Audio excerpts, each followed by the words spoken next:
ये पीटी की क्लास नहीं है बेटा, ध्यान का है तुम्हारा? सर वो नैना सारे सवाल के जवाब दे रही थी तो मेरे दिमाग से जवाब ही निकल गया। तुम्हें कंसंट्रेशन का प्रॉब्लम हो रहा है ना, तो एक बहुत सही नुस्खा है मेरे पास, देसी वाला। यहां आओ और मुर्गा बनो, चलो।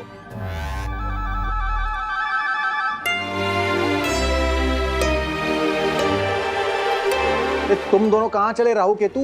सर वो क्या है ना, जवाब तो हमें भी नहीं आता। तो वो ही पूछने आए हैं जी। चलो आ जाओ, बन जाओ।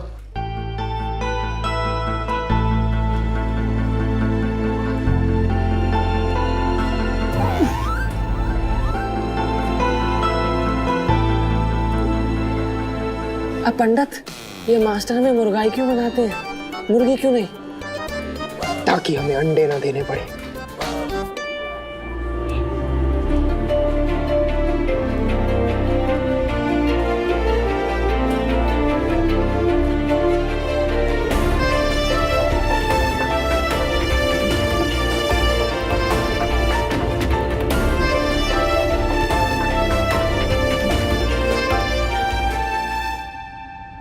नैना पागल है क्या? क्यों? समीर के साथ ऐसे पेश आ रही है जैसे कुछ हुआ ही नहीं है। हाँ, तो कुछ हुआ ही नहीं है। जो कुछ भी हुआ वो एक बुरा सपना था जो कि अब पूरा हो गया है। अब समीर का होना मेरे लिए बिल्कुल वैसा ही है जैसे क्लास का कोई दूसरा लड़का। पहले तो बस समीर ही दिखता था, पर अब समीर दिखता ही नहीं है। मगर वो तो तेरा स्पेशल। हाँ, स्पेशल तो था, पर अब मेरे लिए सिर्फ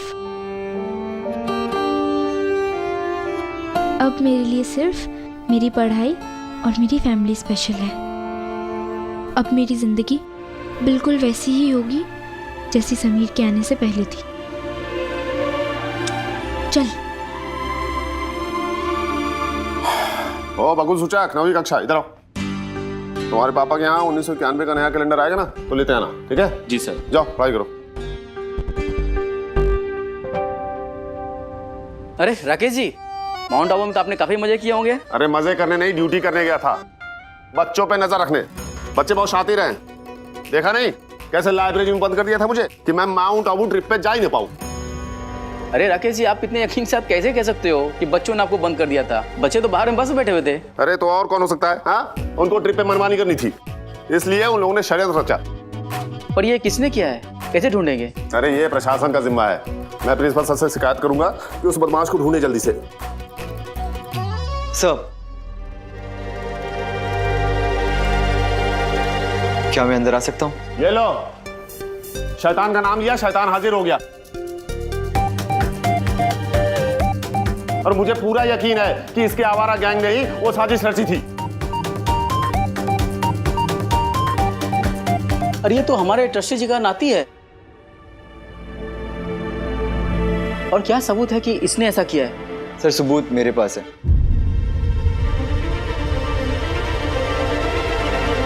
राकेश सर ठीक कह रहे हैं, उनको कमरे में बंद करने का काम मैंने ही किया था।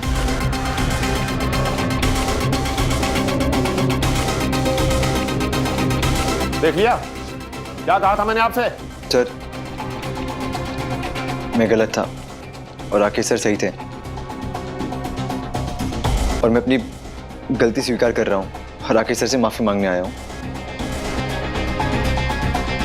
समीर, तुमने गलती की है और सामने से कबूल कर रहे हो, कुछ समझ में नहीं आया। सर समझ तो मुझे आ गया है कि गलत मैं था, और राकेश सर के निडर व्यक्तित्व को देखकर मुझे प्रेरणा मिली है कि मैं अपना अपराध कबूल करूं,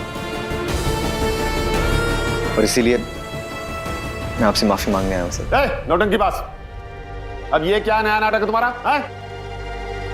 देखिए राकेश जी, बच्चा है, गलती हो गई है, सामने से माफी मांग रहा है, माफ कर दीजिए।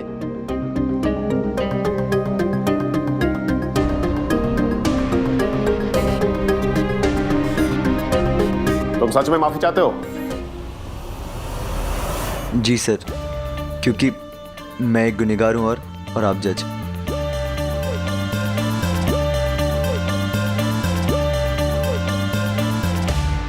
ठीक है,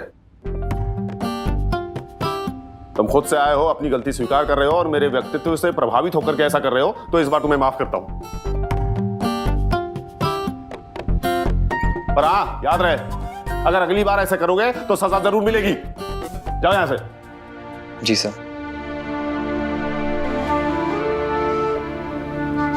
समीर, अपनी गलती को स्वीकार करने के लिए बहुत साहस चाहिए।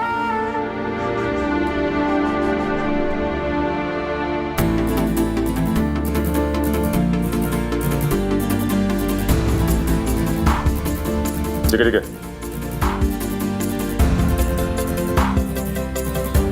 सर, ये आपके लिए। ये क्या नाटक है? मेरा जन्मदिन नहीं है जो तोहफा लाए हो। सर, ये नाटक नहीं है, ये मेरा सॉरी कहने का तरीका है, क्योंकि मुझे ये बात समझ में आ गई है कि सॉरी बोलने से कोई भी इंसान छोटा नहीं हो जाता।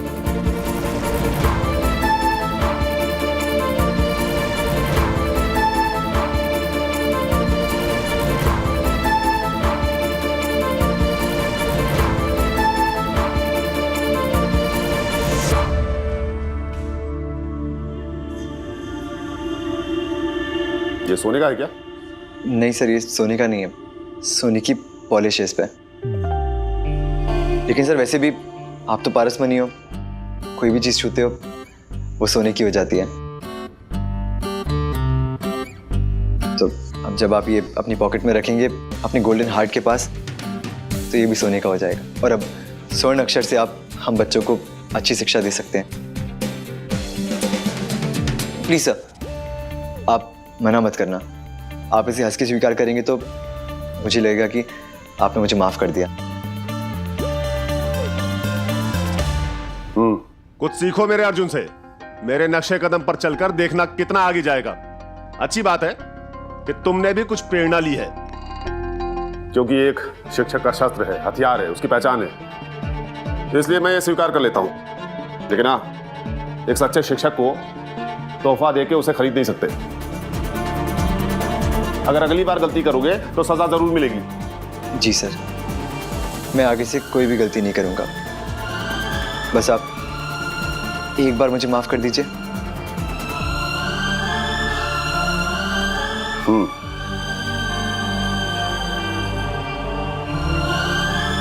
यार, आज लाइफ में पहली बार लगता है तू दिल से सॉरी महसूस कर रहा है। आजकल सबको सॉरी कहता फिर रहा है। पहले मम्मी को सॉरी, अब राकेश सर को सॉरी। हे भगवान, अब तो इसे सॉरी मिल जाना चाहिए।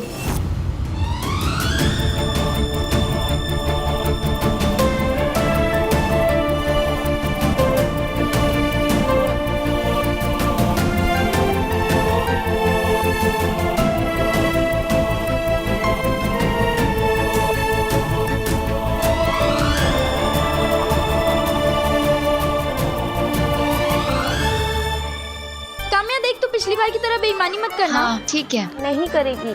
हाँ, नहीं करेगी।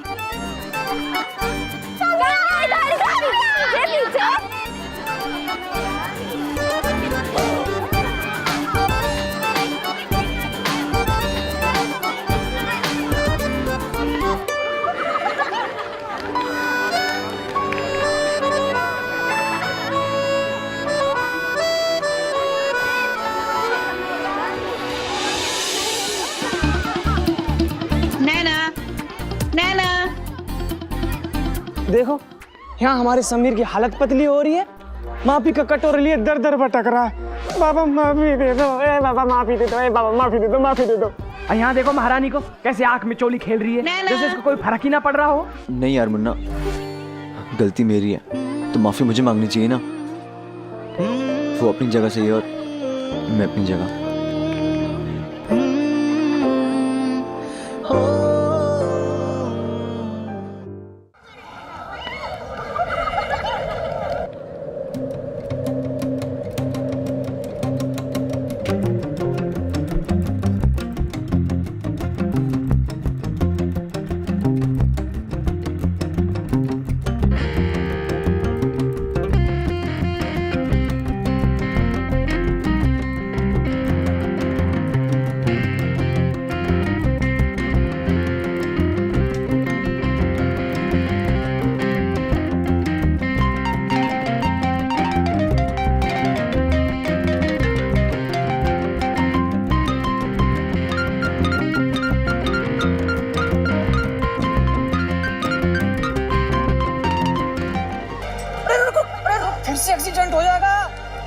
अभी टकरार हुई ना तो मामला और बिगड़ जाएगा।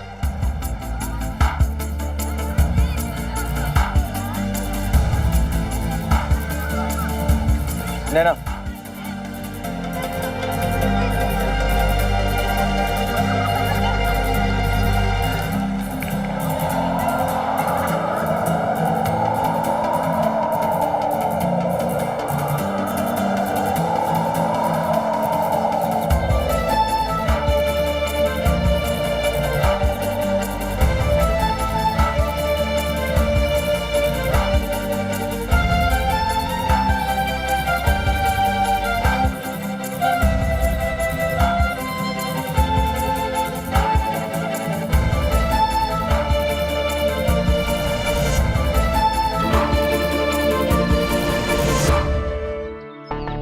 क्या समीर, तुमने सारा गेम खराब कर दिया। और नहीं तो क्या, मैं बस अभी किसी को पकड़ने वाली थी ना, और तुम बीच में आ गए। मेरी आंखों पर तो पट्टी थी, तुम्हारी आंखों पर तो नहीं थी ना समीर।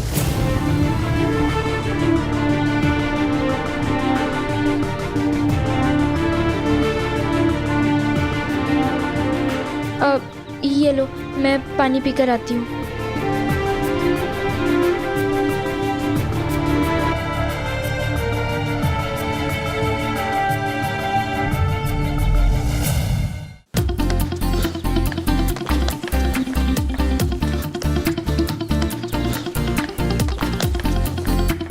अर्जुन,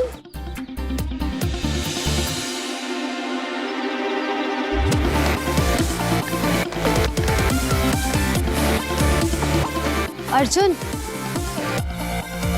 अर्जुन, ये सब क्या कर रहे हो तुम?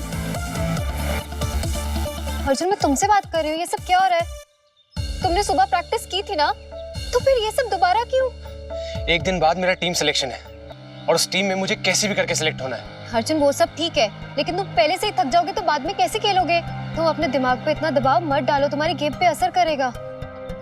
ऐसा कुछ नहीं शेफाली, कुछ नहीं होगा मुझे, तुम चिंता मत करो। तुमने अपनी आंखें देखी है, कितनी लाल हो रखी है। तुम ठीक से सोए भी हो रात को? ऐसा कुछ नहीं है, मैं ठीक से सोया हूँ, तुम्हें ऐसे ही लग रहा है बस। अर्जुन, मैं अंधी हूँ क्या? मैं देख सकती हूँ तुम्हारी आंखों में। शेफाली, मेरी आंखें लाल हो या इनमें सूजन हो, इससे कोई फर्क नहीं पड़ता। कभी मेरे पापा की आंखों में देखो, उनकी आंखों में ना तुम्हें एक सपना दिखेगा जो कि कई सालों से जगा हुआ है। अर्जुन के नाम का सपना, उनके बेटे के नाम का सपना। कितनी उम्मीदें, कितने सपने हैं उन आंखों में। तुम्हें पता है शेफाली, मेरे पापा ने अपनी पूरी लाइफ बहुत संघर्ष किया और वो संघर्ष करने का उनको वो फल और वो कामयाबी कभी नहीं मिली। इसीलिए वो अपनी कामयाबी को ना अपने बेटे अर्जुन में देखते हैं, मुझ में देखते हैं, और मैं उनकी वो कामयाबी, उनके वो सपने उन तक पहुंचाने के लिए, उनको लौटाने के लिए उनके सपने के पीछे दौड़ूंगा और जीतने तक दौड़ूंगा।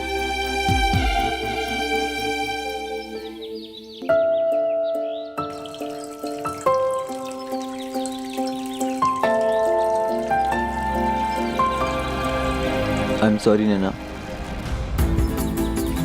मैं मानता हूँ कि मुझसे बहुत बड़ी गलती हुई है, पर उस बात को लेकर मैं बहुत शर्मिंदा भी हूँ।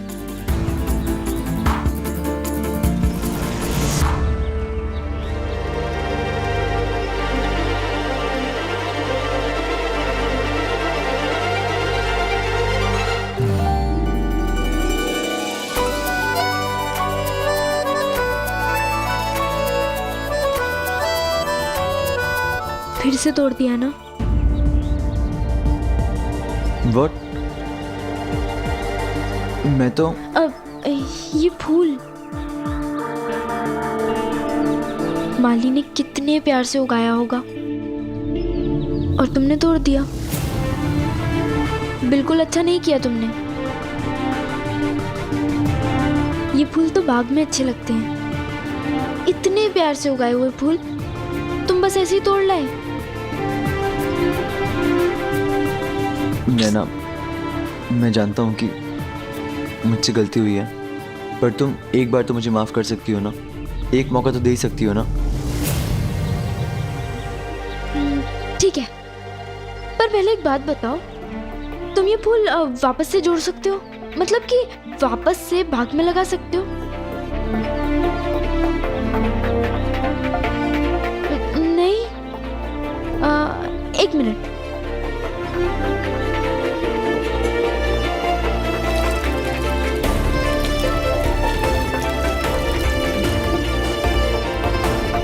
हाँ, अब इस पानी को वापस से इस बोतल में तो डाल सकते हो ना? हाँ?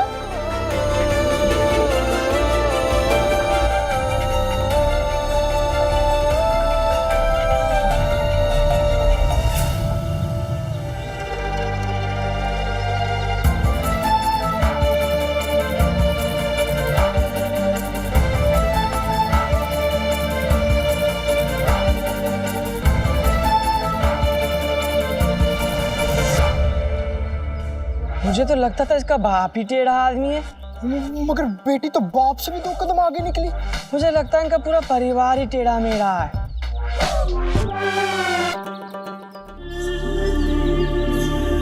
बदलाव, चेंज, एक ऐसी चीज जो हम इंसान कभी भी अचानक से बर्दाश्त नहीं कर पाते। यहाँ तक कि हर साल आने वाले मौसम के बदलने पर भी बीमार पड़ जाते हैं। और यहाँ तो पूरी की पूरी नैना बदल गई थी।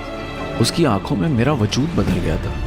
मैंने नैना का गुस्सा देखा था, उसका प्यार देखा था, पर उसकी चुप्पी, उसका हंसते हंसते ऐसी खरी खरी बातें कह जाना, उसका मुझे ऐसे देखना जैसे मैं अजनबी हूँ, ये सब नया था।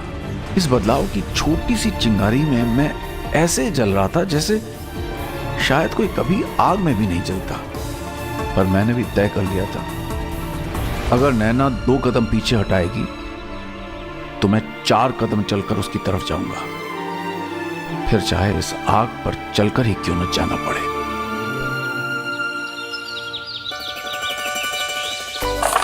हाँ, अरे रानी तो हाथ में आ जाती है, लेकिन इसका सिपाही हाथ में नहीं आता।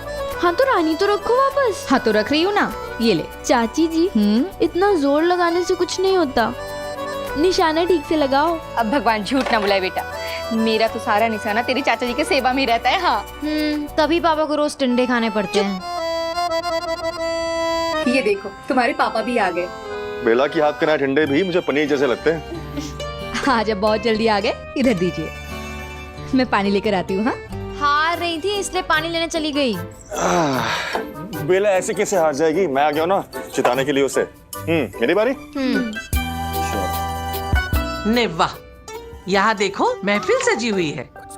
आइए भाभी जी बैठिए। भाभी जी आप भी खेलेंगे? नहीं, खेलेंगे नहीं, हिसाब करेंगे। देवर जी, आप इस छज्जे पे दाना डालना बंद कर दो जी। क्यों भाभी जी? दाना डालना तो पुण्य का काम होता है। हाँ, पुण्य तो आप अपने छज्जे पे करते हैं और वो कुपुण्य हमारे छज्जे पे करते हैं जाके।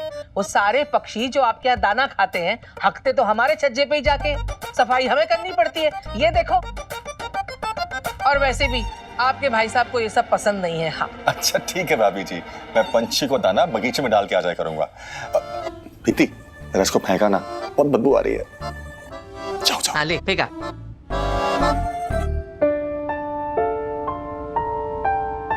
नैना, ये लीजिए पानी। नैना इधर आना। नैना सुन, वो स्वेटर तो ठीक नहीं बन पाया ना, अब ये ले, नया स्वेटर बुन दे मेरे उनके लिए।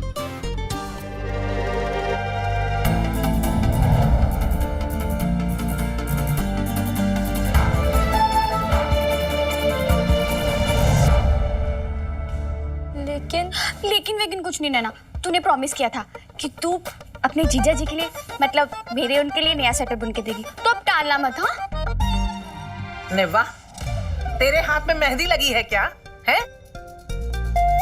और उसको जीजा के नाम पे ठग रही है। तेरा भी तो होने वाला पति है ना।